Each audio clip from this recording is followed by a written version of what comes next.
trying to dive into caves that are named Devil's Armpit, Satan's Despair, you will never return to life. You will never see daylight again. It'd be like, ha, you know what? Let's do it. Yee. Like, what are we talking about?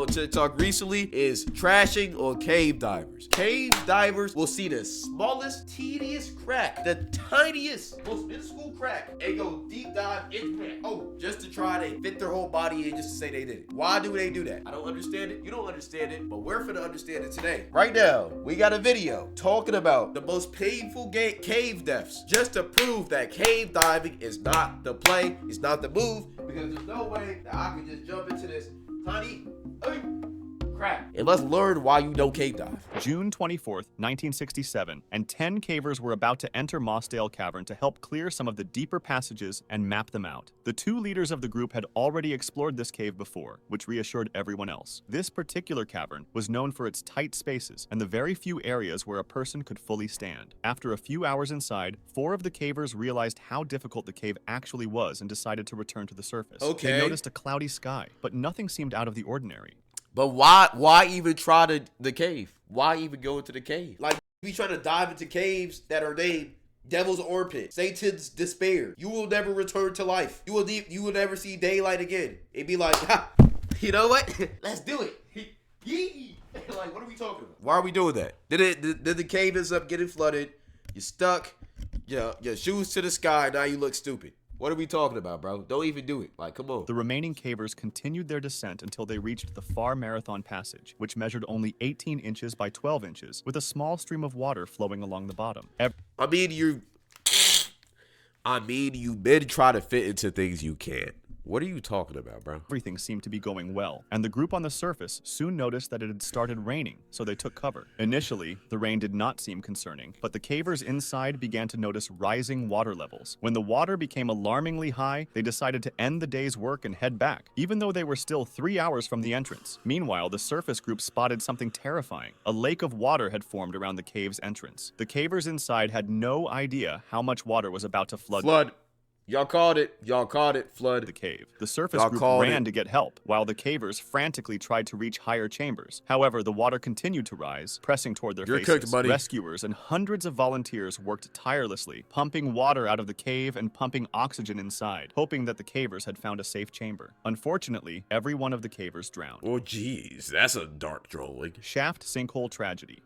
It was May 28, 1973, and a group of 9 diving experts had planned a dive at Mount Gambier's shaft sinkhole. This sinkhole had a unique feature. There was only a tiny opening leading to a cave with a lake 20 feet below. From this opening, a beam of light went down into the cave and onto the lake, which was extremely helpful for the divers' orientation. This beam was visible throughout most of the cave, unless divers ventured too deep into one of the 2 side breaks. But why, see, here's the thing. If the cave is already flooded, why are we trying to dive into the cave? What's the point of getting to this point right here? Just to say you did it? I promise you, as soon as you get back to land and tell everybody that you dive down cave, devil's antennas or whatever, devil's horns or whatever, that's what it looks like. That's what I'm gonna call it. The gateway to hell, whatever this cave is called.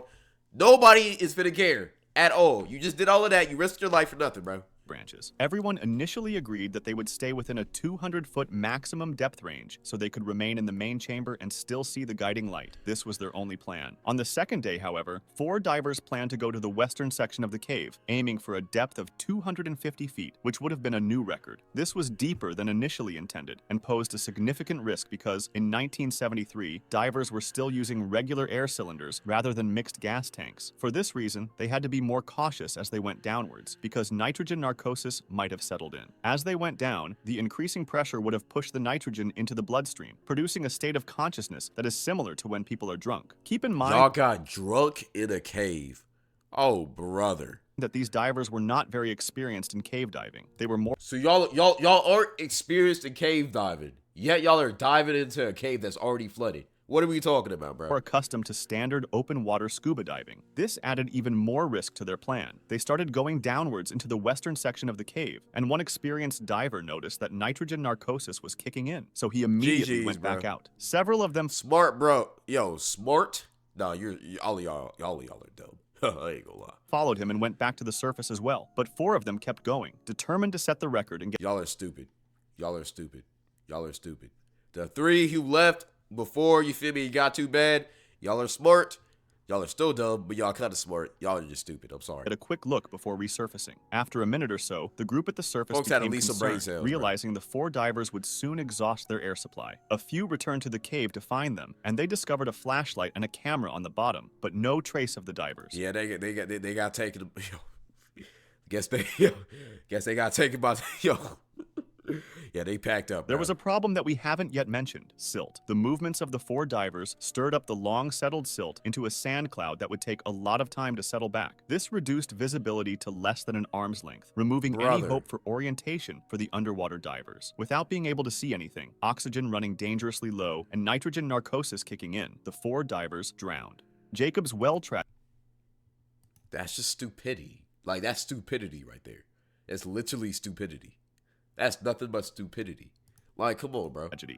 It's November 23rd, 1983, and 2 students from Texas State University, named Richard and Clark, are about to enter Jacob's Well, an underwater hole. Wait, what is it called? Students from Texas State's well tragedy. It's November 23rd, 1983. 1983. And 2 students. Were y'all just that bored?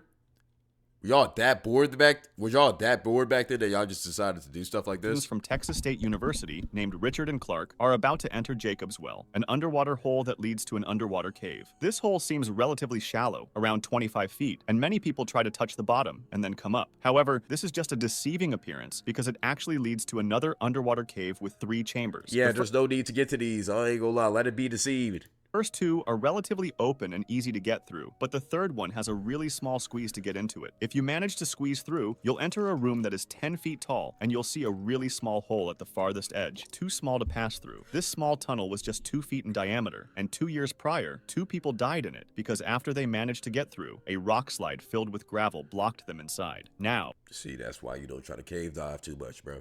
Getting back to our 2 students, they were fairly experienced in normal diving, but not in cave diving, and they were trying to get their instructor certification in open water diving. Their instructor, Don, was an incredibly skilled and experienced diver, and he was the one who removed the 2 bodies we just talked about. He used to constantly warn everybody to stay away from Jacob's Well since it's deadly, and he even tried to cover up the small hole that leads to the 4th chamber with some cement. But other divers reopened it and left a message that said, "You can't keep us out." Don himself. What?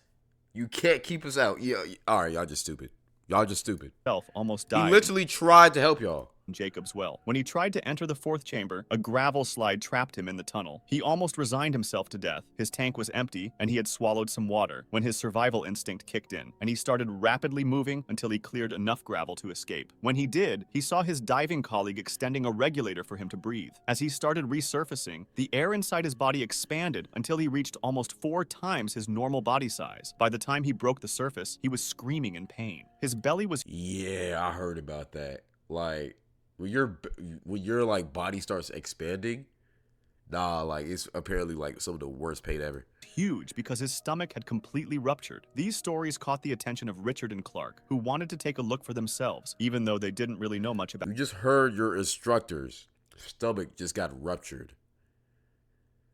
Yet you still want to go down there. What are we talking about? Cave diving. On November 23rd, 1983, they went into Jacob's Well and reached the 3rd chamber where the small hole was located. Richard removed his tank to get through the hole and started going in while holding his tank. When you removed your tank to go through the hole for no reason. Okay, brother. Clark removed his own oxygen tank and tried to get in. He saw Richard's face and noticed Richard didn't have the tank with him anymore and was suffocating. Clark quickly reached for the regulator and gave it to him, letting him breathe again. They started passing the regulator back and forth as they made their way out, and somehow they managed to get through the tight squeeze of the 3rd chamber. They then began making their way toward the exit until a terrifying sound caught their attention, a clank from their oxygen tank. Not only did this mean they'd hit a wall with the tank, so they were going the wrong direction, but it also meant the tank was almost empty. They realized they'd run into the false chimney in the 1st chamber, a tunnel that...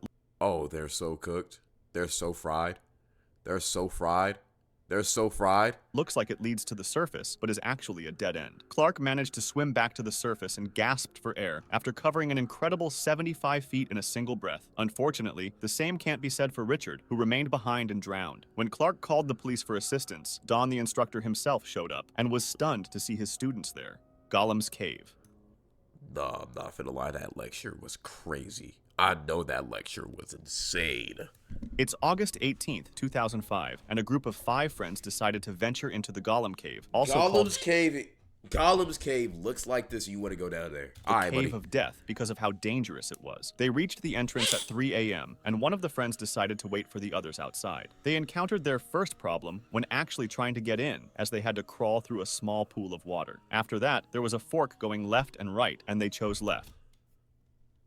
This, like, just turn back at this point, bro. 2 dark caves that you can go down?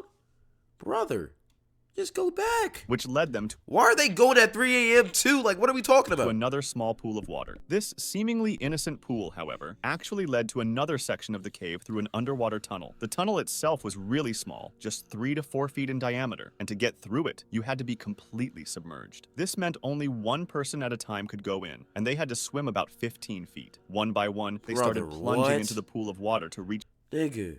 Y'all do understand when you try to get out of this, it's finna be even harder. To the other side. Why would you go in? And once they made it, they discovered a section with about 3 feet of airspace. From the perspective of the friend who stayed outside, there was no sound or light coming from inside the cave. And after a while, he started to get worried. Nah, I ain't gonna lie, he's smart. Oh, well, he went into the cave.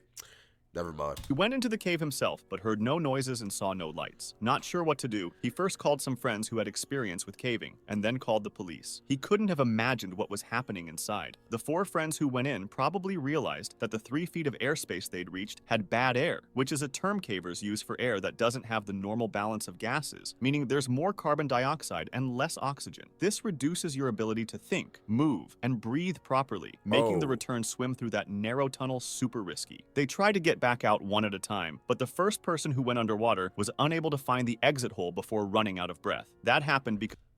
Wait, these niggas went in here without oxygen tank? These niggas went in here without oxygen tanks, bro. Oxygen, whatever you want to say. These niggas went in here without oxygen tanks.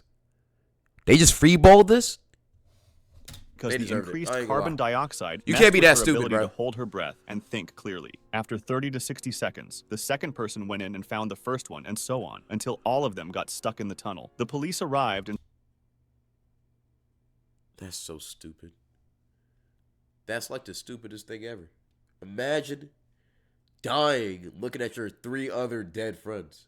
That's crazy. Tried to pump in oxygen and pump out water, while family and friends waited anxiously outside the cave. Unfortunately, it was all in vain. The bodies were later recovered, and the cave was eventually closed off with cement. If you want to discuss That's so crazy.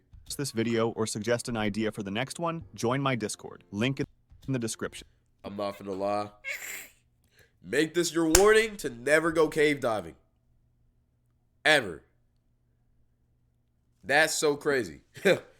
I ain't gonna lie, RIP to the victims, but at the same time, bro, you do dumb things will happen to you.